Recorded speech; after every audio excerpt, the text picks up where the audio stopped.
자, 2024년 11월 13일 수요일입니다. 오늘 히든풋볼 수요부 4명이서 인사드립니다. 안녕하세요, 홍대현입니다. 안녕하세요, 박준입니다. 안녕하세요, 박찬입니다. 안녕하세요, 장용훈입니다.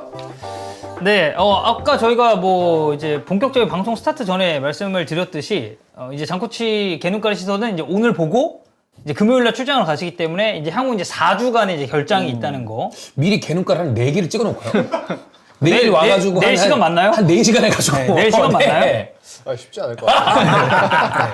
그러면 이제 우리가 방송 6시에 딱 끝내고 여러분 장코치 이제 시즌 올라갑니다. 그치. 이렇게 하면 되는 거 아니야? 요럴 때 또 저도 한번 느껴봐야죠. 내 입지가 어느 정도가 됐나 하고 사람들이 좀 그리워하나 안 하나 좀 약간 간 좀 보겠습니다. 주원이 시켜가지고 짭코치의 시선 뭐 이런 거 하나 해. 그 옛날에 그 짝퉁 버전으로 한번 제가 그 전북 그거 한번 한 적이 있었거든요. 이거 던졌을 때? 네, 근데 그거 외에는 이제 사실 저희가 그런 시도는 아직 해보지 않아가지고. 예. 어쨌든 4주 결장이 예정이 됐다는 거 여러분들 알아주셨으면 좋겠고, 사실 근데 이분이 사실 이런 류의 멘트는 하는 분이 아니었거든요. 많이 변했네. 내 입지를 뭐 확인해보겠다. 이런 예. 얘기 이제 잘 안 하는 스타일이었는데. 제가 옛날에 팟캐스트 할 때도 게스트로 나갈 때 그런 적 있어요. 오랜만에 나간 다음에 그 게스트는 아이 게스트인가요? 게스트. 게스트. 네. 게스트? 어입니다. 안타깝게. 어이. 네네. 근데 나가가지고 제가 시작할 때 저희 하는 것처럼 이제 인사하잖아요. 안녕하세요, 누구입니다 하는데 제가 그냥 안녕하세요만 했어요. 그러니까 왜 이름을 말 안 하시죠? 그래서 제가 오랜만에 나오니까 목소리 듣고 알아맞추나? 누군지 아나 모르나 보려고 했다고. 은근히 네. 약간 애정결핍이 있으시네. 여러분 제가 이게 청크를 제가 하는 컨텐츠가 여러분 이게 분석이고 설명해서 저렇게 해서 노잼인 사람 아닙니다 원래. 그래요? 아니에요. 그래요? 아니 근데 나는 그 저번에 장코치랑 같이 이렇게 오면서 그 촬영하고 이제 같이 오면서 차 타면서 되게 많이 얘기했었거든. 근데 게임을 엄청 좋아해가지고. 그럼 또 두 분이 통하는 게 있네요. 게임 얘기 엄청 많이 했어 그때. 뭔 게임이에요? FM 이런 거 하는 거 아니에요? 아니 어렸을 때부터 그 콘솔 게임. 콘솔 제가 콘솔? 제가 초3 때 플스 1을 가지고 있었기 때문에 있는 집 자식이셨네. 그건 모르겠고요. 그건 아니고. 나도 콘솔맨인데. 저도 그래가지고 게임 어렸을 때 되려 요새는 진짜 안 하는 편이고 원래는 제가 그리고 슈로데 되게 좋아했어요. 저도 로봇댄저 제일 좋아했어요. 네, 알파 특히 알파 외전이랑 저는 그런 3차, 4차. 그래가지고 그때 막 아시잖아요. 그 공략집에서 그죠. 그때 차에서 얘기했잖아. 공략집 그 메모장 텍스트 파일 해가지고 막 메모장 보고 막 저는 그거 하다가 잡지에 막 있고 막 돈을 너무 쓰고 싶은 거예요. 이게 풀업을 하려고. 그래서 근데 기억하시는지 모르겠지만 액션 리플레이라고 있었어요. 액플. 그게 결국에 이제 에디터죠. 네. 그거 써서 16진수 계산해서 다 돈 만땅 채워놓고 그 짓도 하고 그랬었는데. 플스까지는 이제 액플 같은 그런 이제 시팅을 할 수 있는 그런 기계들이 있었고 네. 요즘에 나오는 기계들은 이제 그게 안 되죠. 저는 그래서 PC 게임만 합니다. 저는 굉장히 생소한 게임들이거든요. 슈퍼로봇 대전. 저는 어렸을 때 이제 그 현대 슈퍼콤보이 페미컴이죠, 그게 그게. 슈퍼 패미컴. 네. 그거 할 때 이제 팩 게임으로 조금 오, 했었고 네. 그 이후에는 이제 제가 초등학교 5학년 때 플스 2가 나와가지고 그때 이제 그런 거 있죠. 귀무자. 기무자. 기무자. 네. 뭐 이제 그런 류 이제 막 하고 그때 파판도 파이널 판타지. 네. 파판이 사실 그 슈퍼 패미컴 갖고 있었으면 그때부터 사실 파판이 되게 저는 4, 5, 6, 때문에. 4부터 했었는데. 그 4, 5, 6이 다 거기서 나온 명작입니다. 그리고 그때가 이제 위닝 5. 위닝도 많이 했지. 5, 6 이제 이때거든요. 그래서 이제 그때부터 그걸로 바뀌죠. 프로 에볼루션 사커.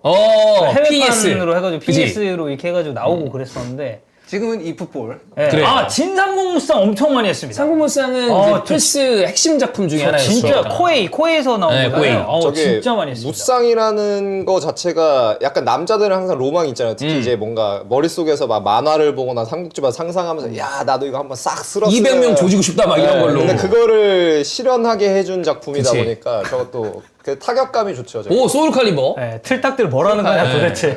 저 그것도 좋아했습니다. 세가 그 콘솔들이 좀 매력이 있잖아요. 메가드라이브. 세턴이나 세턴. 아니면 드림캐스트나 그래서 드림캐스트 했을 때 쉔무.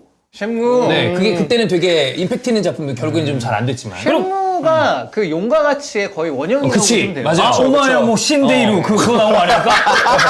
나니 그거잖아요. 존나 잘한다. 맞지 않아요? 저는 용과 같이? 저는 그 용과 대사밖에 사실 잘 몰라가지고. 용과 같이 이번에 이제 해적 버전 또 나오죠 이번에. 네. 해적 버전. 해적판. 8탄 외전. 메기솔 많이 했죠. 맞아. 메탈 기어 솔리드. 메탈 기어 많이 솔리드. 했죠. 코나미죠, 저게. 그죠, 메탈 기어 코나미. 솔리드가. 네, 코지마 그렇습니다. 히데오가 디렉터였죠? 디렉터였고 5편까지만 5편이 사실 미완성작으로 나와서 저 5편 되게 좋아하거든요. 근데 5편이 미완성작으로 나와서 결국 이제 그 이후로 이제 퇴사했죠. 퇴사하고 지금 이제 데스 스트랜딩 같은 그런 맞아. 거 만들어서 하고. 와 근데 네. 그 장코치가 데빌 또 메이크라이. 의외네. 네. 아 그리고 제가 좋은데? 그 애니메이션 선라이즈 이제 용자 시리즈도 되게 좋아해서 아. 제가 브레이브 사가까지도 다 로봇을 했습니다. 되게 좋아하는 그렇구나. 제가 브레이브 사가 보통 안 좋아하거든요. 약간 그게 슈로데 원래 하시는 분들은 안 좋아하는데. 근데 저는 슈로데 하면 다 리얼 쪽을 좋아했습니다. 건담류나. 네네. W가 또 슈로데에서는 또 파괴력이 상당히 네, 좋기 맞아요. 때문에 이게 트윈버스터 라이프라면 또 딱 또 재밌거든요. 완전 씹덕이었네 지금 보니까. 그거 좀 의외네. 나 전혀 안 그런 느낌이었는데. 그러니까 형은 사실 딱 그 느낌 나잖아. 아니 찬우 형 그리고 게임 좋아하는 거 알고 있었고. 그리고 나도 사실 그 느낌이 좀 있는데 전혀 약간 그쪽이 아닌 느낌이었는데. 그러니까 이게 사실 요게 거의 딱 한 중3 정도 되면서 축구로 다 옮겨왔다고 보시면 돼요. 그렇구나. 네, 이게 싹 옮겨왔습니다. 네. 자, 일단 첫 번째 얘기 가겠습니다. 이 한지 플릭, 이 바르셀로나 얘기를 좀 해볼 건데, 지각하면 출전 시간을 줄이겠다. 라는 이 한지 플릭의 발상이 지금 좀 이슈가 되고 있습니다. 이 한지 플릭은 독일에서 시간에 대해서 조금 느슨한 태도로 선수들을 대했었는데, 이때의 경험을 바탕으로 바르셀로나에서는 상당히 좀 빡빡하게 시간을 관리한다라는 보도가 나왔어요. 그래서 뭐 사실 K리그에서도 지각하면 뭐 벌금 내고 이런 지각비 뭐 거는 흔하죠 사실. 네, 굉장히 흔하고 저는 예전에 딱 기억나는 게 그때 그 램파드 첼시 때 그 벌금 표가 한번 맞았었지. 언론에서 나왔었잖아요. 그래가지고 그거 가지고도 막 이게 얼마니 뭐가 얼마니 이제 이런 거 가지고 좀 이슈가 많았었는데 이게 뭐 K리그에서 저희가 말씀드렸었던 것처럼 되게 흔한 일이라고 했지만 이제 뭐 돈 많은 유럽 선수들 같은 경우는 그냥 뭐 내고 만다. 이제 사실 이렇게 하는 선수들도 있을 거 아니에요. 저울라 때리면 좀 바뀌지 않을까? 근데 이게 저는 한지 플릭의 문화일까요? 아니면 바르셀로나 자체적으로 덴벨레 때문에 생긴 문화일까요? 아 근데 저는 덴벨레 때문에 생긴 문화일 수 있다. 왜냐면 덴벨레가 이런 일이 되게 잦았거든요. 그래. 얘 막 게임하다가 자가지고 아침에 못 일어나가지고 훈련 지각하고 이런 어. 케이스들이 좀 있었단 말이에요. 게임이 그 당시에. 문제는 아니에요. 사람이 문제지. 이게 그 이거 관련해서 페드리가 최근에 스페인 쪽이랑 인터뷰를 했는데 근데 페드리가 얘기를 한 게 사실 이거보다 더 그러니까 출전 시간 줄이는 건 다른 얘기인데 금전적으로 더 빡셌던 건 차비 때. 차비는 2배로 계속 늘렸대요. 오씨. 2배. 지각할 때마다? 네, 2배 계속 늘렸대요. 벌금으로? 네, 2배로 계속 늘렸다 그러더라고요. 그러면은 이게 처음에는 예를 들어 사실 야 너 3천만 원 돼. 두 번째는 6천. 6천. 그럼 그다음 1억 2천. 1억 2천. 2억 4천. 이렇게 되는 거야. 덴벨레는 그러면 연봉을 못 받을 수도 있겠는데. 그치. 그냥 모르스야. 나중에 돈 내고 뛰어야 되는 거 나중에 이제 아니야? 벌금 이제 20억. 이제 막 이렇게 될 수도 있는 거 아니야. 예.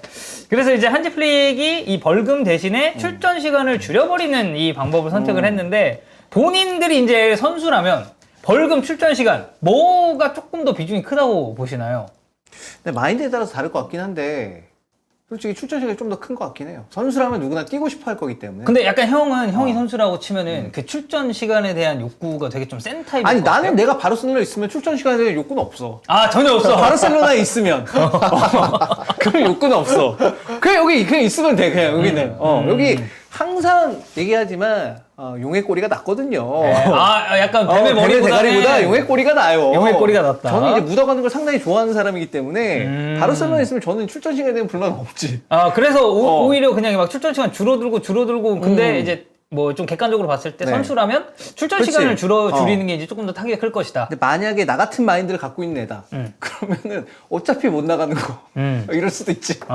종윤이 형은 벌금이죠. 왜요? 아깝잖아요. 아 돈이 아깝다. 네. 아 그래서 벌금 때리는 게 오히려 나한테는 더 큰 타격이다. 무서워. 그래서 열심히 지각 안 할 것 같아요. 비슷한가요? 저는 출전 시간이요. 그러니까 왜냐면 이게 출전 시간이 예를 들어서 내가 주전급이 아니에요. 핵심 선수가 아닌데 거기서 줄면은 이거는 아예 맞지. 못 뛰는 걸 이것도 수도 맞지. 있잖아요. 예를 들어서 뭐 배들이에요. 그러면은 뭐 그때 소년가장 소리도 막 듣고 했으니까 90분 뛸 거 70분 뛰면 뭐 오케이 이럴 수도 있는데 그게 아니고 이제 막 내가 교체로 한번 들어가야 하는데 예를 들어서 그냥 그런 거죠. 2주에 너 늦었으니까 2주엔 너 소집 명단 배제 제외 이렇게 돼버리면 아예 또 애들이 이제 후달리니까. 네, 거기서 오고 그리고 생각을 해야 되는 게 또 그게 있죠. 경기 출장을 해서 벌금도 있지만 수당을 못 받을 수가 있단 말이에요. 아 근데 그 네. 수당이 또 은근히 네. 사실 여기 많이 티는 안 나지만 대학에 수당 엄청 많이 달려있잖아 선수들. 아니, 그러니까 그리고 저는 계약 관계에 따라 좀 다르다고 보는데 기본 연봉을 세게 받고 수당을 조금 받는 사람들도 있고 그쵸. 연봉은 조금 작은데 이 출전 수당이나 득점 수당 골 수당. 이런 거를 또 엄청 받는 선수들도 또 있으니까 지금 채팅창에 많이 나오는데 그거 어떻습니까? 장코치는 지각하면 출전 시간 늘리기. 괜찮은데요? 어. 그럼 이제 출전량이 엄청 늘어날 가능성이 만약에 있거든요. 지각하면 한 주에 개눈깔 2번. 아우 좋다. 한 번 또 지각하면 개눈깔 4번. 우리도 한 집 그 2배로 늘어나는 네. 차비 스타일로. 이해 제곱 느낌으로 네. 이렇게 쭉쭉쭉. 네. 혹시 어떠세요? 이해 무한 제곱. 개눈깔.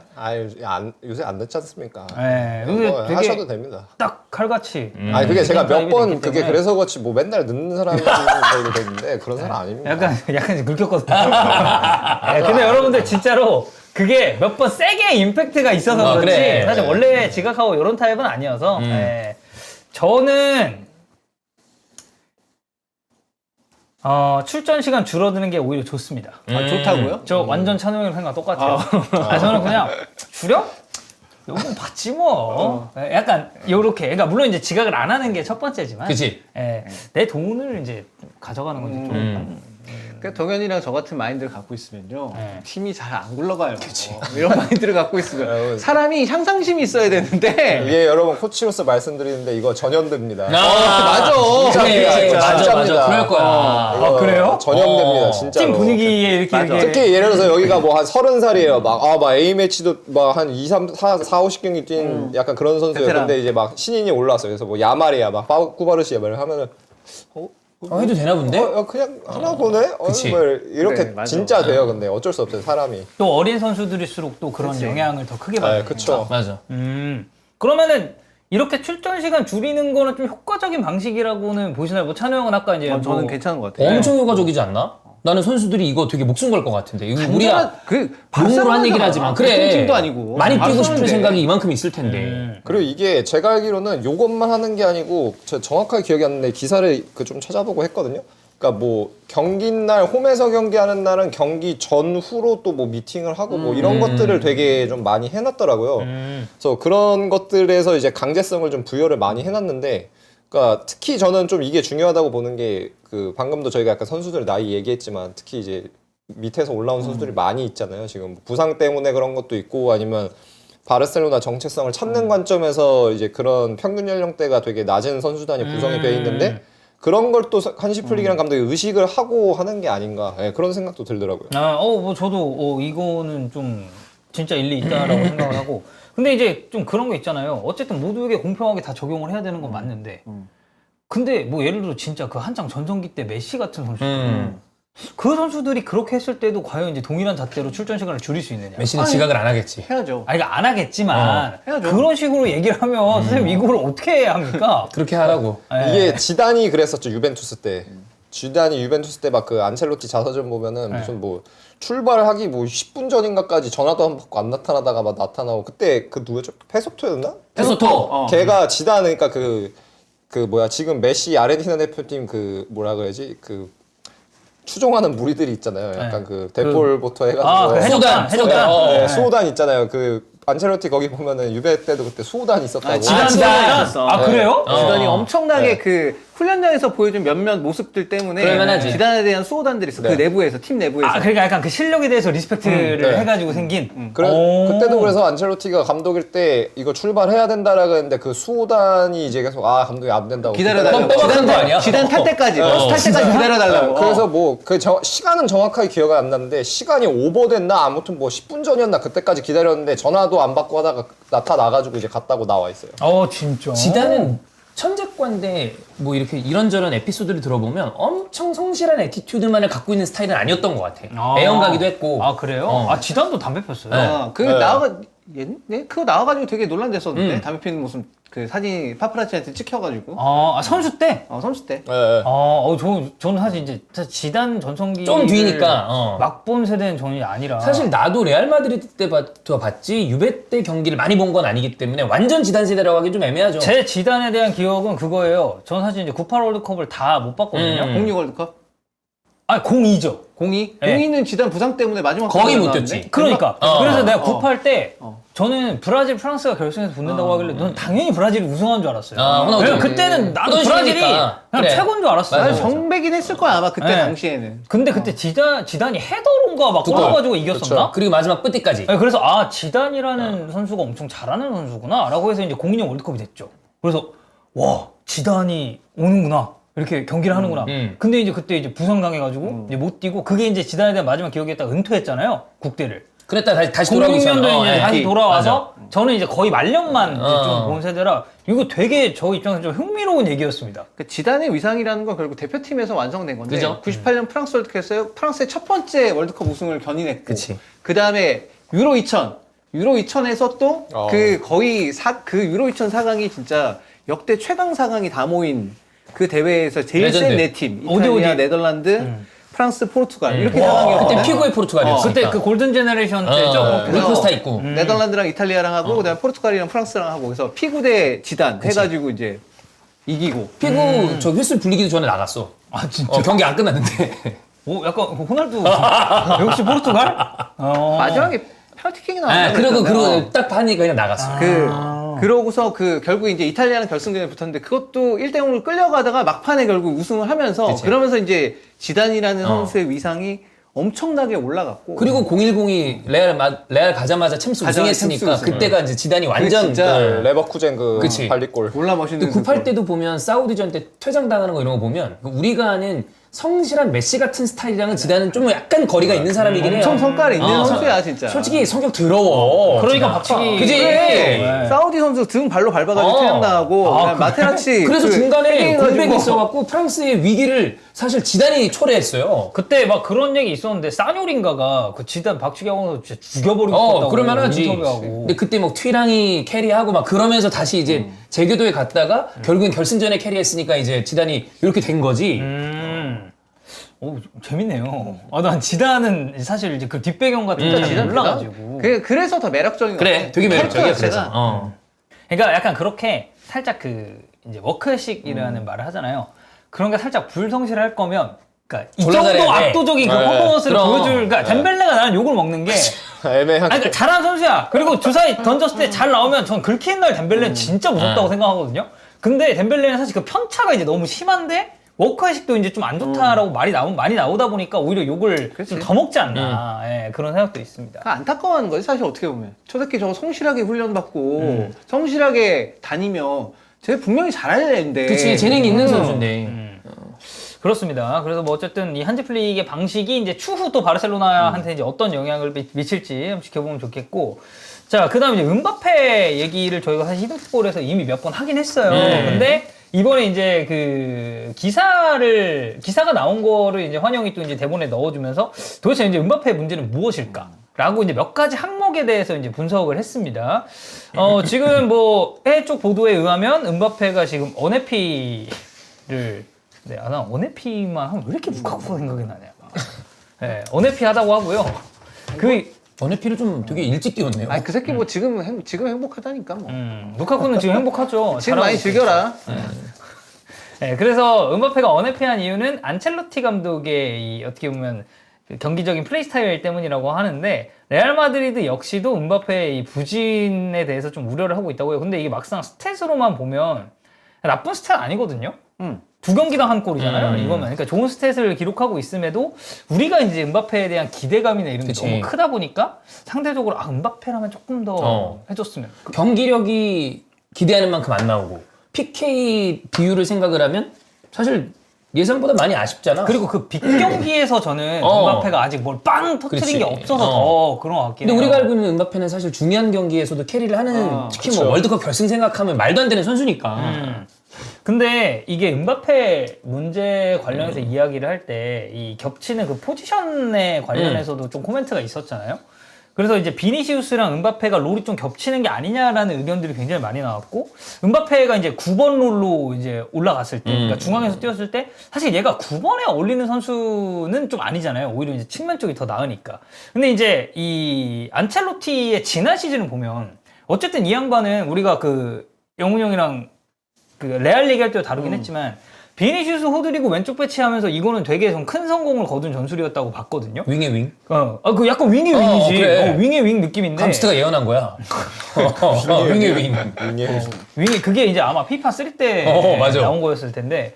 근데 이제 은바페랑 비니시우스가 이렇게 같이 왼쪽 라인에 섰던 것, 그리고 이게 마요르카전인 것 같은데, 마요르카전 때는 은바페, 비니시우스, 호드리고 이 세 명이 왼쪽에서 동시에 이제 플레이하는 사진이 있거든요. 윙의 윙. 네. 아니 근데 이거는 그러면 좀 어떻게 보세요? 은바페 이쪽 라인에 대한 이런 배치나 좀 겹친다. 약간 이렇게 보세요? 근데 이거는 제 레알 마드리드 얘기는 스페인 코치들이랑도 항상 자주 해요. 자주 하고 옛날 지단 있을 때도 그때도 이제 얘기가 항상 있었던 게 그 스페인 쪽 코치들 사이에서는 지단이 막 챔스 막 우승하고 했을 때도 그러니까 그게 레알 마드리드라는 구단에는 그런 유형의 감독이 필요한 거니까 맞는데 근데 기술자로 보면은 코치라는 관점에서 보면은 이 사람이 그만큼 대단하냐 뭐 과르디올라나 뭐 무리뉴나 아니면 뭐 투헬이라든지 이런 사람만큼 아이디어나 기술자로 봤을 때 대단하냐는 건 분명히 코치들은 다 저뿐만이 아니고 다 아니라고 얘기를 하거든요. 그런 건 스페인 코치들 사이에서 항상 있어 왔던 말이에요. 근데 결국에는 이제 그때랑 그거에 어떻게 보면 연장선상이죠. 이 구단이란 거는 이제 시메오네 감독 같은 경우가 특히 이제 마드리드 더비하거나 그럴 때 항상 자주 좀 쓰는 표현인데 이 팀은 재능의 팀이라고. 그러니까 재능을 모아놔서 어느 정도의 틀만 갖춰주고 그냥 하게 하는 거지. 근데 예를 들어서 과르디올라나 뭐 방금 얘기했던 뭐 예를 들어서 지금 뭐 콤파니라든지 아니면 투엘이라든지 뭐 아르테타라든지 이런 사람들이 와서 그러니까 전술가 유형의 감독들이죠. 포지션 플레이를 하는 것처럼 기술자적인 관점에서 디테일하게 하는 걸 여기 오는 선수도 사실 원하지 않는 선수들인 거죠. 대다수가. 맞지. 예, 근데 결국에는 그러다 보니까 어떻게 보면 밸런스 측면에서 봤을 때 그러니까 루이스 엔리케 감독이 음바페 있을 때 얘기를 많이 했던 게 뭐냐면 경기 리뷰할 때 보면은 음바페는 이제 둘이랑 묶인다 그러니까 왼쪽 측면을 그러니까 그럴 때도 있고 아닐 때도 있는데 이강인이랑 둘이 묶여서 유닛이다 아니면은 뭐 그 곤살로 하모스랑 묶여서 9번 유닛이다 그렇게 둘로 묶었다고 얘기를 하거든요. 근데 결국에는 이제 보면 그거죠. 이 지금 음바페가 레알 마드리드 와서는 이제는 그런 거 여태까지 해왔던 거 이상으로 이젠 디테일이 필요한 거예요. 근데 사실상 선수 캐릭터 때문에 그거 자체가 이미 힘든 구성 조합이 됐고 뭐 저희가 이제 시즌 시작할 때도 저희가 말씀드렸잖아요. 사실 안첼로티 감독이니까 그래도 어떻게든 좀 해내지 않겠냐라는 기대가 있는데 근데 이제 보이는 거죠. 약간 갈락티코 1기 때처럼 결국에는 이거는 좀 힘들구나 결국에는 쉽지 않다는 게 보이는 상황이라고 저는 그렇게 봅니다. 그러니까 약간 이제 조합상의 문제일 수 네. 있다. 왜냐면은 다 왼쪽 여기서 지금 경기 중에 화면도 나왔지만 이게 요것만 있는 게 아니고 경기 중에 이런 장면이 되게 많이 나와요. 그리고 사실 따지고 보면은 지난 시즌에도 이런 장면이 굉장히 많았어요. 그러니까 제가 방금 얘기했던 것처럼 레알 마드리드는 포지션 플레이를 하는 팀은 아니에요. 그냥 어느 정도의 틀만 갖춰주고 이제 하는 거고 이것도 이제 그냥 제일 최근에 그 에스파뇰 애들 그 왔었잖아요. 예. 거기- 미소년 애들. 네, 거기 감독 코치랑도 다 얘기했던 거예요. 다 똑같이 얘기해요. 근데 저만 그렇게 얘기하는 게 아니고 스페인 코치도 다 그렇게 얘기하고. 근데 그게 뭐 이 팀에서 해야 되는 거니까. 근데 지금 이제 그거의 한계가 어느 정도 드러나는 거죠. 갈락티코 딱 1기 때처럼. 1 더하기 1이 축구는 2가 아니니까. 마이너스가 될 수도 있는 거니까. 그쵸. 뭐 조합이 또 안 좋거나 서로에 대한 플레이가 뭔가 네. 겹치거나 그러면 네. 분명히 이게 음수로 갈 수도 있는 거고. 그래서 이제 뭐 벤제마 같은 경우도 음바페는 중앙 공격수 유형이 아니고 국대에서도 9번 뛸 때 경기력 별로 안 좋았다. 사실 음바페가 국대에서 제일 합 잘 맞았었던 건 전 지루라고 보거든요. 지루였죠. 예, 그리고 음바페 본인도 인터뷰할 때 나는 지루 같은 9번 공격수랑 같이 뛰는 게 편하다라는 그런 얘기를 했어요. 어제 그 주원이 형이 본인은 타고난 스트라이커 DNA가 있는 사람이라면서 음바페에 대한 분석을 했습니다. 어디서요? 히든풋볼에서요. 히든풋볼에서? 나는 DNA가 있다. 네. 자기는 대안 같은 공격수다. 근데 시대를 잘못 타고 나서 풀백으로 뛰었다. 그런 얘기를 하면서 이제 음바페에 대한 얘기를 했는데 그 얘기의 골자는 뭐였냐면 9번은 진짜 굳은 일을 많이 해야 되는 선수인데 등도 져야 돼, 내주고 이것도 해야 돼, 돌아서기도 해야 돼. 근데 음바페는 기본적으로 공간이 주어지고 앞쪽에 선수가 있을 때 제쳐내고 벗겨내고 슈팅을 하는데 큰 재미를 느끼는 유형처럼 보이는데 네. 이 선수가 하기에는 9번은 너무 힘든 일을 많이 해야 된다. 그러니까 그런 면에서는 이제 벤제마랑 얘기했던 게 이제 비슷한 궤인 거죠. 근데 그럼 이걸 고칠 수 있느냐라고 물어봤을 때 주원 형은 자기는 이건 못 고친다고 본다. 그러면 결국엔 자리를 바꿔줘야 되는 거 말고는 해결책이 없을 거라고 본다라는 뉘앙스로 얘기했어요. 근데 이 음바페 영입에 대해서는 이게 우리가 이런 선수가 필요하고 음바페가 왔을 때 이런 식으로 활용이 가능하니까 음바페를 영입하자 보다는 제가 생각했을 때는 저는 그 상징성에 기반된 영입이라는 생각이 조금 더 들거든요.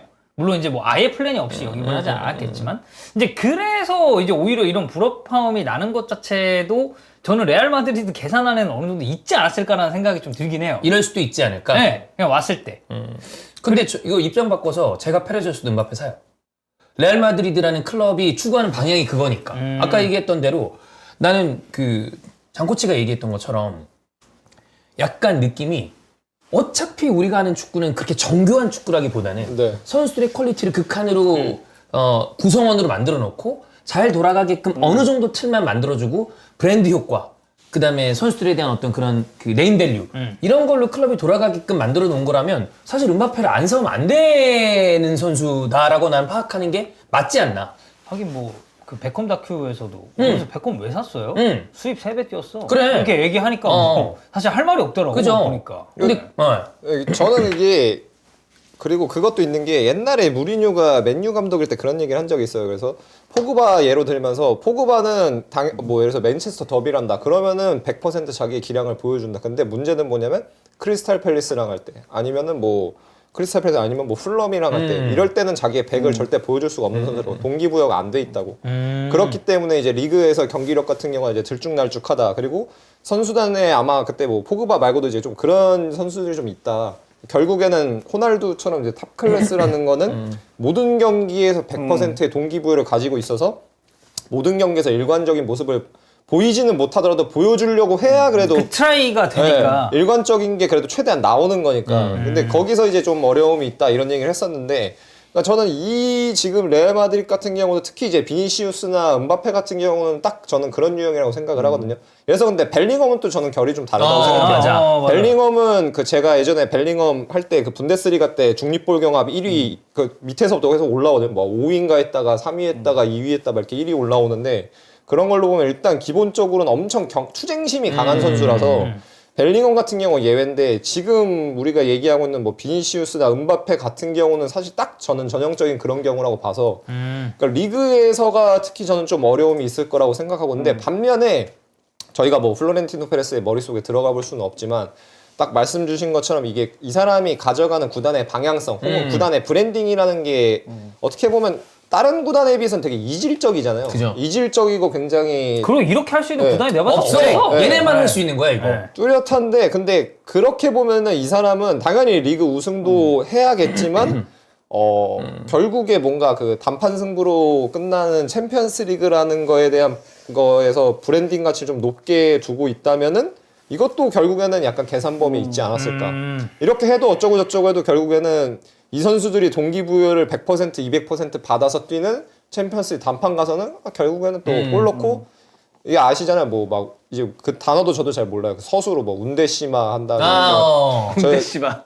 제가 서수는 12유로 잘 스페인어 모르는데 아무튼간 어려워 좀. 네, 그거 하면은 또 브랜드적인 가치는 절대 안 떨어지죠. 아마 폭발적으로 더 올라가겠죠. 아, 이거- 결국엔 한다. 이거 심지어 챔피언스리그 개편됐는데 이래서 개편됐을 때 음바페가 막 결승골을 넣고 딱 네. 비니시우스 어시 음바페 결승골에서 우승한다.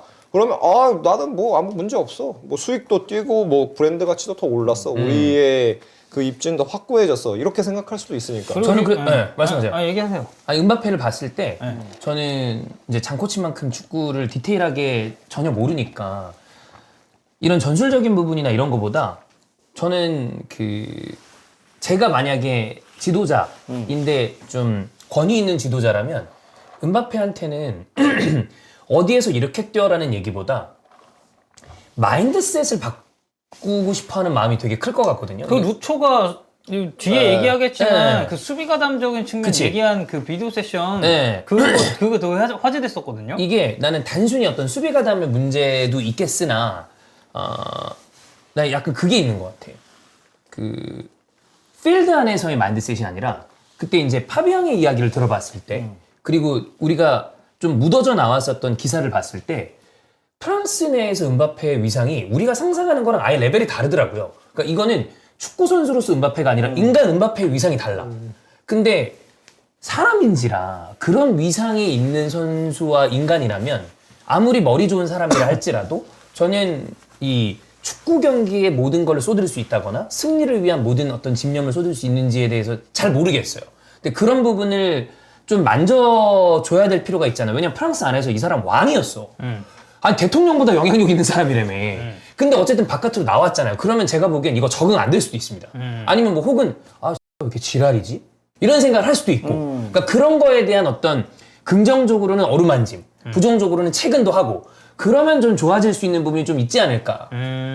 저도 그 의견에 좀 동의하는 바가 있고 그 이제 다음으로 제일 이제 화두가 됐었던 게 그 수비가 다음 문제거든요.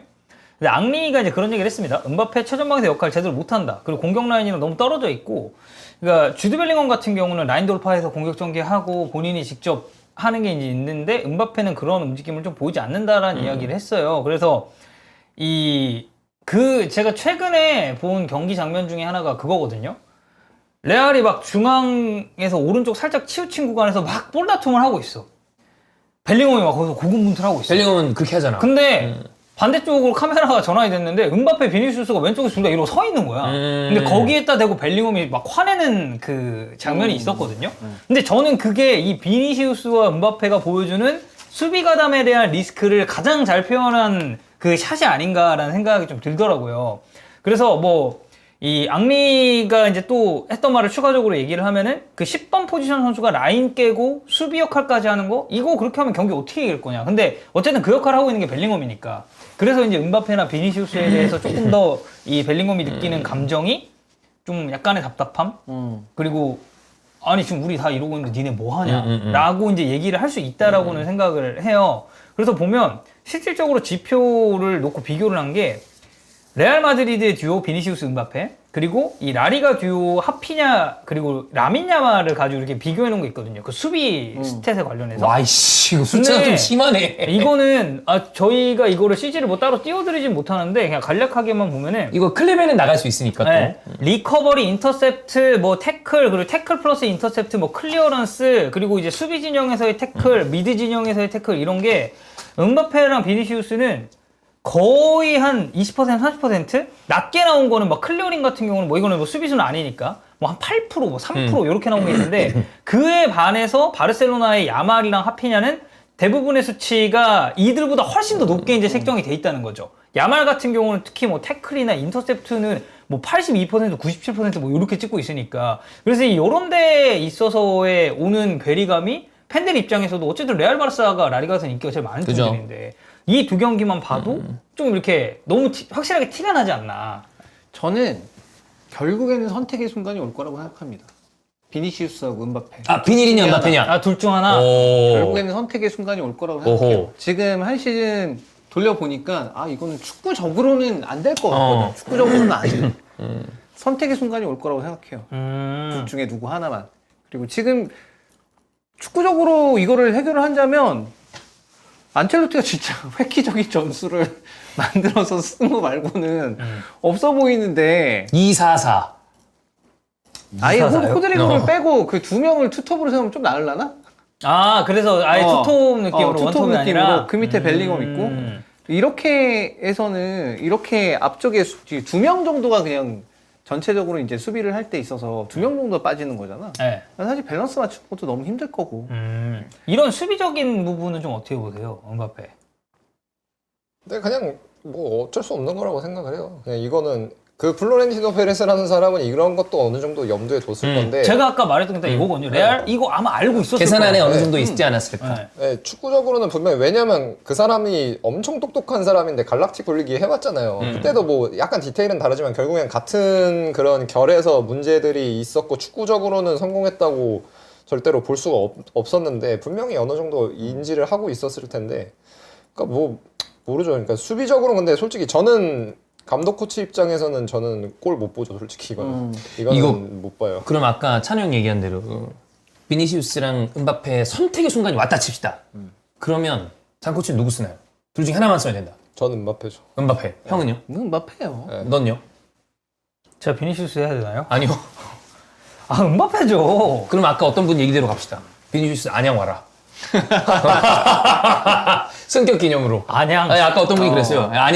안양이나 와라. 이게 왜 그러냐면은 그 음바페라는 선수가 이미 높은 이상에 도달한 지 더 빨리 도달을 했고 상품성이라는 측면에서 음바페가 스타성이. 훨씬 그치. 높아서 비니시우스는 쓸데없는 잡음이 많어. 축구는 네. 진짜 잘하는데 축구 진짜 잘해. 맞아. 왜 잡음을 이렇게 나가지고 그러니까 저는 솔직히 비니시우스가 그 레알 마드리드라는 구단의 이미지에 맞는 선수인지는 잘 모르겠어요. 그러니까 축구적으로는 맞아요. 축구적으로 뭐 지금 보여주고 있는 퍼포먼스의 레벨이나 이런 건 맞는데 뭐 특히 뭐 자꾸 계속 아니 당연히 뭐 인종차별 축구장에서 없어져야 되는 것도 맞지만 그걸 너무 자꾸 과하게 하면서 얼마 전에 했잖아요. 뭐 인종차별의 나라인 스페인에서 뭐 월드컵 예, 그 월드컵 발언 했었어요. 이거는 레알 마드리드라는 구단이 이 수도에 위치한 이 스페인을 대표하는 어떻게 보면 구단이고 수도팀인데 이거를 월드컵 개최를 뭐 인종차별의 나라에서 월드컵이 뭐 이런 일을 뭐 호스트를 하면 안 된다느니 뭐 이런 얘기를 하는데 솔직히 이거 분명히 페레스 회장 분명히 저는 생각하고 있을 맞아. 거라고 생각하거든요. 저도 그렇게 생각해요. 그러다 보니까 결국에는 뭐 저희가 생각해도 이렇게 동의가 되는데 그 사람은 분명히 더 생각하고 있을 거예요.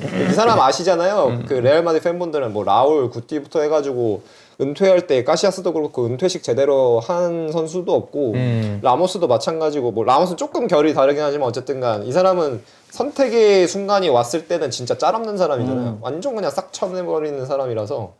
근데 그런 걸로 보면은 솔직히 선택해야 된다고 하면 은바페가 거의 무조건적으로 좀 되지 않을까. 비니시우스 아스날 어떻습니까? 아스날이요? 아 마르티넬리 대체하고 싶나요? 네. 같은 브라질로. 축구적으로는 괜찮은데 근데 아르테타가 이 골을 못 볼 것 같은데 제 생각에는. 그거 또 이렇게 공 줄라 그러면 이렇게 하고 있고 그런 거. 이거 예, 이거. 키미한테 했던 거. 아니, 좀 약간 축구가 종목이 줘야 되는 약간 그런 가치랑 좀 동떨어져 있어 보여요. 제가 느끼기에는. 그리고 뭐 이제 심리적인 문제 같은 경우도 얘기가 나온 건 어쨌든 이 선수는 계속 이제 리그왕 프랑스 그러니까 자국 프랑스 사람이고 그 자국 리그 내에서만 뛰었고 물론 이제 월드컵을 들어올리면서 저는 음바페의 가치는 뭐 이미 한을 뚫었다고 생각하는데 뭐 타리그에 간 거에 대한 뭐 적응도 여기에 추가적으로 뭐 이제 법적 문제가 뭐 여러 가지 걸려 있는 게 있다고 하더라고요. 뭐 파리 생제르맹이랑 뭐 800원대 뭐 소송도 있고 그리고 뭐 성범죄 관련 뭐 혐의 피소 뭐 이제 이런 것도 얘기가 있다고 하는데 뭐 심리적인 문제도 뭐 어느 정도 영향이 끼칠 수는 있다고 봅니다. 난 아까 얘기한 거의 연장선상으로 저는 이게 제일 1차적으로 해결해야 될 문제라고 생각해요. 그러니까 먼저 안정이 좀 돼야 된다. 네. 네, 그렇게 볼 수도 있을 것 같습니다. 자, 그래서 뭐 어쨌든 음바페 관련해서는 뭐 수비적인 부분 저희가 항상 했었던 좀 이제 그런 비슷한 얘기를 오늘도 했었는데 이게 비단 우리만 그렇게 생각하는 건 아니다. 네, 현지 쪽에서도 그리고 해외 쪽에서도 뭐 심지어 저는 뭐 잉글랜드, 뭐 스페인, 뭐 이탈리아 다 비슷한 의견일 거라고 좀 생각하거든요. 그래서 이제 이 부분을 안첼로티 감독이 좀 어떤 식으로 정리를 하는지를 지켜보면 될 것 같습니다. 자, 프리미어리그 얘기를 이제 좀 해볼 건데. 앨런 시어러가 이제 프리미어리그 뭐 여러 가지 주제들에 관련해서 이제 Q&A 타임을 좀 가졌습니다. 그래서 이 시어러에게 물었었던 걸 히든 풋볼에도 물어본다라고 환영이 부제를 잡아놨어요. 그래서 이제 시어러가 얘기한 답변과 사실 이런 주제를 얘기할 때 이제 좀 주원형이 좀 필요하긴 하거든요. 앨런 시어러는 이제 뇌를 공유하는 분이기 때문에. 그 친분이 있죠. 얼어형이라고 부르잖아요. 네, 얼어형이라고. 얼어형. 네, 그 아시나요? 그 아니요. 주원형이랑 시어러? 아니요. 그 예전에 주원형이 그 조하트 네. 관련된 발언이었죠. 유로 때 유로 때 이제 이거는 조하트가 좀 막았어야 된다. 베일의 프리킥을 이제 그 중계 때 네. 이거는 골키퍼의 미스다라고 했는데 개쌍욕을 때려 먹었습니다. 그래서 이제 커뮤니티에 욕을 엄청 먹었죠. 그러면서 이제 저거 어떻게 막냐? 심지어 지식인에는 그런 것도 올라왔습니다. 그 이주원이 잉글랜드인인가요? 네. 그 네이버 지식인에 그런 게 올라왔는데 그 다음날 MOT였나 어딘가에서 시어러가 이건 키퍼가 막았어야 되는 거다. 그런 다음에 이제 그 글이 삭제되면서 그 글을 보더니만 난 앞으로 시어러와 동급이다. 형제지간이다. 네, 그런 일이 있었어요. 네. 네. 그래서 이제 시어러가 어떤 답변을 했고 우리는 좀 어떻게 생각하는지를 한번 보겠습니다. 자, 첫 번째 질문. 원래 이게 17개의 질문이 있었는데 한번 볼만한 9개 질문 그리고 답변을 가져왔습니다. 슬롯에 대한 칭찬이 과하다고 생각하는지 궁금하다. 이 질문자의 생각에는 슬롯은 이미 스스로 잘 운영되는 팀에 부임했다라고 얘기를 했습니다. 이거 어떻게 생각하시나요? 우리 얘기를 먼저 하죠.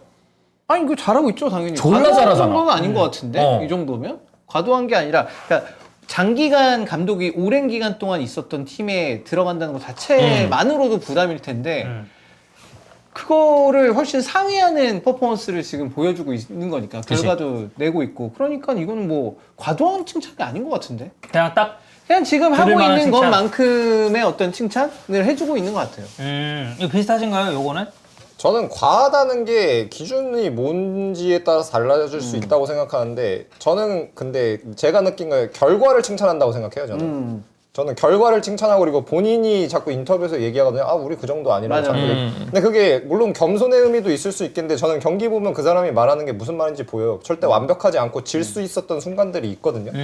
뭐 물론 뭐 노팅엄전 때는 지긴 했지만 이긴 경기들도 뭐 예를 들어서 특히 첼시전 같은 경우에는 아 맞아요. 네. 본인도 얘기하고 뭐 아스날 같은 아스날이랑 경기했던 것도 이제 본인도 그렇게 얘기를 하기 때문에 근데 저는 좀 결과로 칭찬을 받는 거기 때문에 과하다는 게 기준을 어떻게 잡느냐에 따라서는 좀 과할 수도 있다고 저는 생각을 해요. 시어로 같은 경우는 슬롯 훌륭하게 해냈다. 그래서 뭐 아놀드가 미드필더로 들어가는 거 막으면서 수비도 훨씬 좋아졌고 반다이크 코나테 조합 뭐 너무 훌륭하다. 뭐 이제 부상 얘기도 하긴 했는데 뭐 전체적으로 봤을 때는 그러니까 알리송도 없고 이런 상황에서 슬롯 굉장히 훌륭하게 잘 해내고 있다라는 게 이제 앨런 시어러의 대답이었습니다.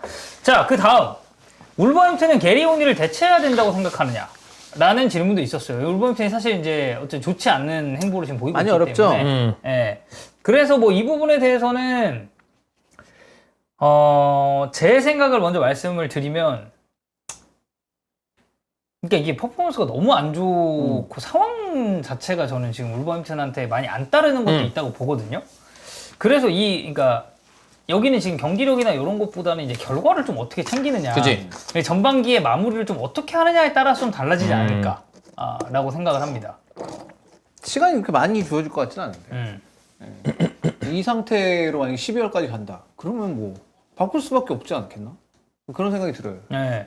그래서 뭐 시어러 같은 경우도 딱 그 얘기했어요. 다음 달 굉장히 중요한 이 시기라고 얘기를 했고 결과 안 바뀌면 이거는 그러니까 나중 가서는 운에밖에 좀 기댈 수 없는 그런 상당히 좀 위험한 줄타기를 하고 있는 것 같고 울브스 잔류할 만큼 충분한 전력 갖추고 있기 때문에 지금 당장의 승리가 좀 필요하다라는 코멘트를 했습니다. 근데 이제 황희찬 선수가 지금 팀 훈련 이제 막 시작했다고 네. 하거든요. 기사 보니까. 근데 만약에 여기서 이제 감독 교체가 일어났을 때는 사실 이제 황희찬 선수도 어쨌든 저는 출발선부터 다시 경쟁을 해야 될 그죠, 수 있다고 다시지. 봐요. 그래서 이제 국내 팬들 입장에서도 오히려 이제 울브스의 전체적인 팀 사정도 중요하지만 황희찬 선수 입지에 대해서 이제 걱정하시는 분들이 이걸 많지 더 많이 않을까. 생각하시지. 그쵸? 근데 결과론적으로 봤을 때는 뭐 데제르비가 지금 말했으면서 최근에는 조금 이제 우여곡절이 있는데 뭐 당연히 그때는 충분히 황희찬 선수가 충분히 생각하고 선택한 거에 대해서 존중을 하는데 마르세유 가는 선택도 나쁘지는 않았을 것 같다라는 생각 좀 들긴 하고 그게 좀 결과론적인 거긴 해. 맞아. 근데 이건 너무 결과론적인 얘기긴 하고 근데 지금 데체르비가 사실 이제 마르세유에서 뭔가 성적이 좀 엄청 좋다고 하긴 하기도 하는데. 어려워. 그냥 애매하죠. 그래. 애매해 그냥. 그리고 데체르비가 제가 생각했던 것보다 그 인터뷰를 좀 세게 하더라고요. 이번에 특히나 막 좀 내가 문제면 나 나간다. 이렇게 이제 얘기하는 거야. 약간 좀 그런 흥분한 것 사람이에요. 같아. 원래 그런 사람이야. 말 세게 해. 옛날에 사소올로나 이런 데 있을 때도 사스올로에서는 사실 그렇게 나쁜 적은 없었기 때문에. 그때는 이제 좋을 그렇게 때였으니까. 말할 이유는 없었겠지만. 근데 이게 마르세유 자체가 좀 뭐라 그래야지? 뭐 마르세유 팬분도 국내에 계실지 모르겠는데 그렇게 무서워. 프로젝트 자체가 그렇게 좋은 프로젝트를 하는 구단이 아니에요. 이게 문제가 굉장히 많이 있어갖고 감독이 계속 바뀌잖아요. 네. 계속 바뀌고 뭐 지난 시즌에 마르셀리노만 보더라도 뭐 몇 경기 했죠 그때? 그쵸. 진짜 조금 하고 나갔으니까. 3경기 했나? 그러고 나가고 이 구단 자체가 사실 운영이 정상적으로 되는 게 아니라서 우리가 항상 전 얘기하지만 감독 코치는 구단이랑 가장 약한 연결고리예요. 근데 사람들은 가장 강한 연결고리라고 생각하시거든요. 우린 그 안에서 무슨 일이 일어나는지 몰라요. 그 사람이 왜 그런 얘기를 했는지 모르는데 근데 최근 한 5년간 있었던 이 마르세유의 구단에 있었던 일들을 감안을 한다면은 저 사람이 저렇게 얘기하는 게 또 뭔가 이유가 있을 수가 있죠. 자, 그리고 이제 스트라이커 관련 질문에 대해서도 좀 살펴보면 일단 신우영이 이번 시즌 모든 대회 통틀어 순위 2골 넣었습니다. 근데 이제 이 성과 자체가 활동량이나 오프 더 볼 움직임이 상당히 좋다는 걸로 이제 찬사를 받는데 지금까지 신우영의 시즌에 대해서는 이제 어떻게 생각하느냐. 이건 제가 밑에 이 대본을 보지 않았지만 네. 그래도 우리가 앨런 시어러의 이야기들을 굉장히 많이 들어왔잖아요. 네네네. 분명 굉장히 비판적으로 볼 것이 시어러는 되게 고전형 스트라이커잖아요. 이 사람은 그치. 골로 증명하지 않으면 공격수에 대해서 되게 평가절하합니다.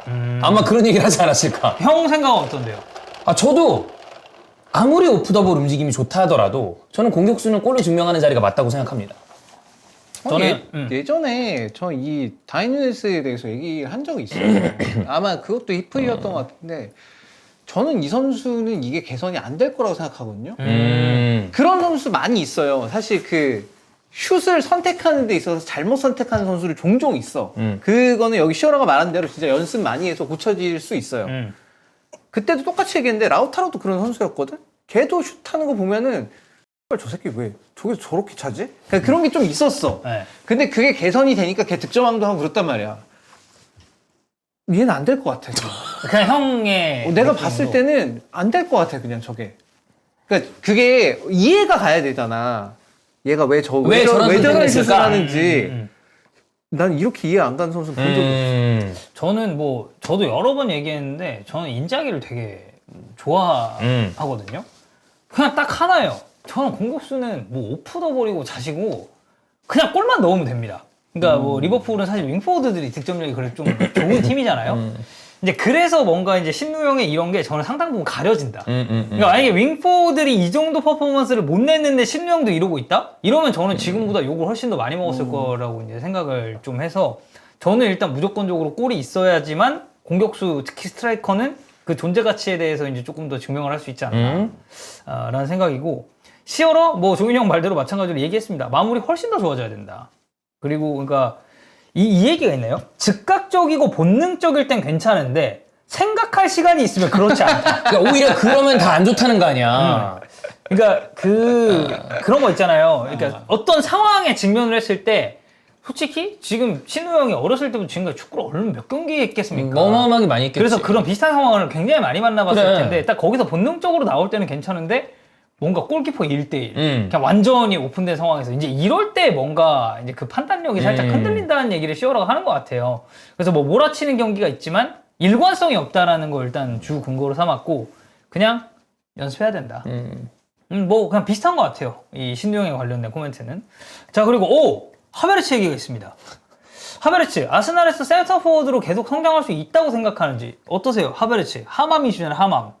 근데 이게 아스날이 있다가도 뭐 제가 얘기를 하겠지만 이 선수가 나왔을 때 라인업에는 9번으로 표기가 되는데 실질적인 플레이하는 공간을 보면은 플레이하는 공간이 엄청 다양해요. 그리고 이번 시즌 특히 그 외대고로 없으면서 그리고 이게 아르테타가 지난 시즌부터 우리가 흔히 얘기하는 뭐 빅6랑 경기할 때 보면은 뛰는 공간이 또 좀 달라지거든요.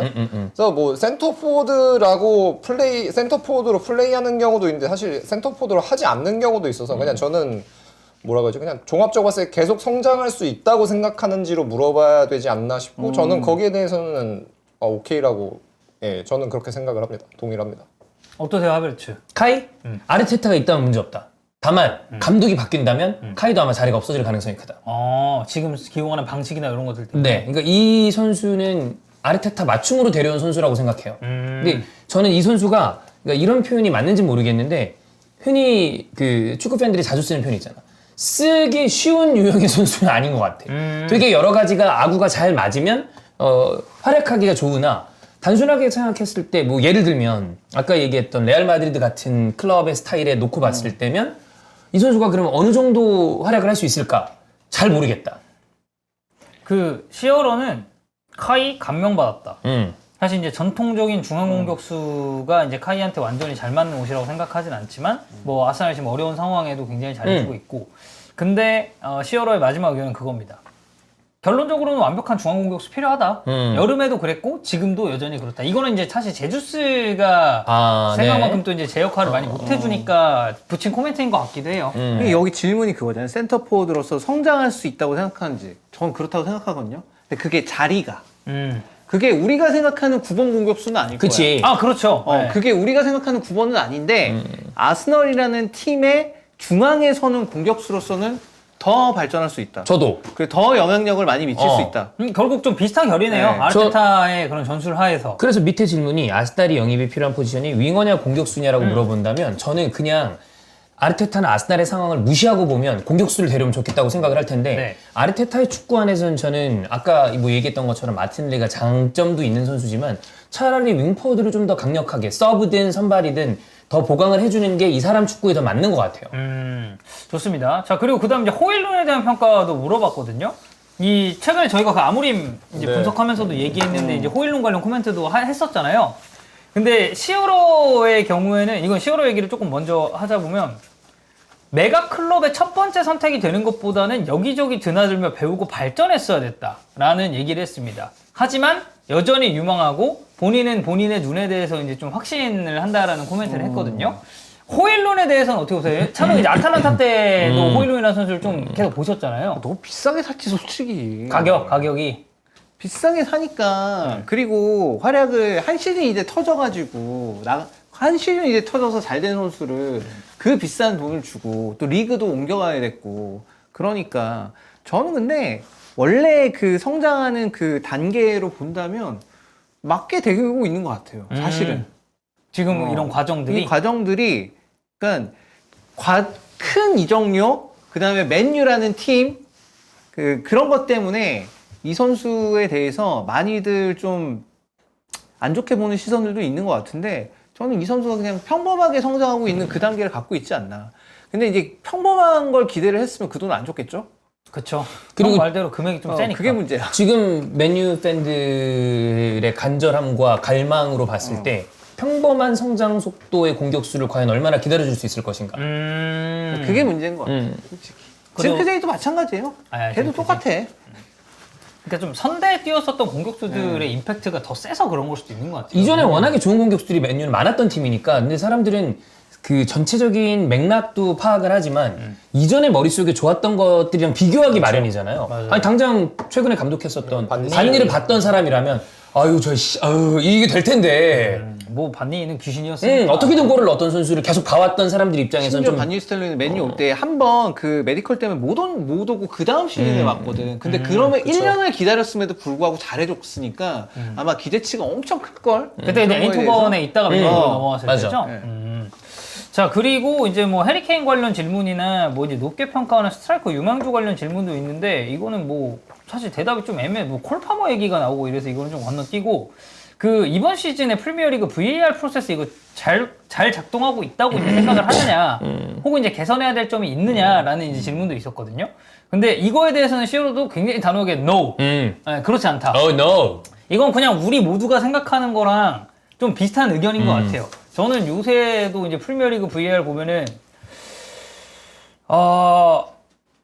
이게 VAR 탓만은 아닌데 일단 핸드볼 파울에 대해서의 기준이 일단 너무 불명확하다라고 생각을 하고 그리고 이게 VAR을 한다는 것 자체가 경기 흐름은 좀 끊어먹을 수밖에 없거든요. 약간 어쩔 수 없는 감이 있으니까. 근데 이제 일부 뭐 시어로도 그 얘기를 하지만 이거 일부 판정 내리는데 시간도 너무 오래 걸린다. 그래서 오히려 이제 추가 시간 늘어나고 이제 이런 경기도 있고 사실 이제 뭐 이거는 지극히 개인적인 좀 그겁니다만 VAR 오래 보면 이제 중계하는 입장에서도 굉장히 짱나지? 피곤하거든요. 어. 어차피 추가 시간 저거 그대로 이제 적용될 그래. 게 이제 좀 보이기 때문에 그리고 여기에 이제 추가적으로 반자동 옵사이드 들어오면 이거는 결정의 속도를 높이는데 훨씬 더 도움이 될 것 같다. 근데 경기장 내부에서는 미칠 것 같고 돈을 내는 관중들이 제일 이 VAR 결정이나 상황에 대해서 늦게 한다. 이것도 이제 문제점으로 좀 지적을 했습니다. 자, 그래서 시어러의 이 의견과 저희의 의견 관련해서 여기까지 한번 정리해서 들어봤고요. 히드볼 목요부 여기서 목요부가 아니죠? 예. 수요고요. 장코치가 이제 목요부에 오다 보니까. 히드볼 수요부 여기서 마무리하도록 하겠고요. 찬우 형은 이제 얼른 당근하시러 네, 딱 출발하시면 될 것 같습니다. 적절한 시간입니다. 네. 감사합니다, 여러분. 내려올게요.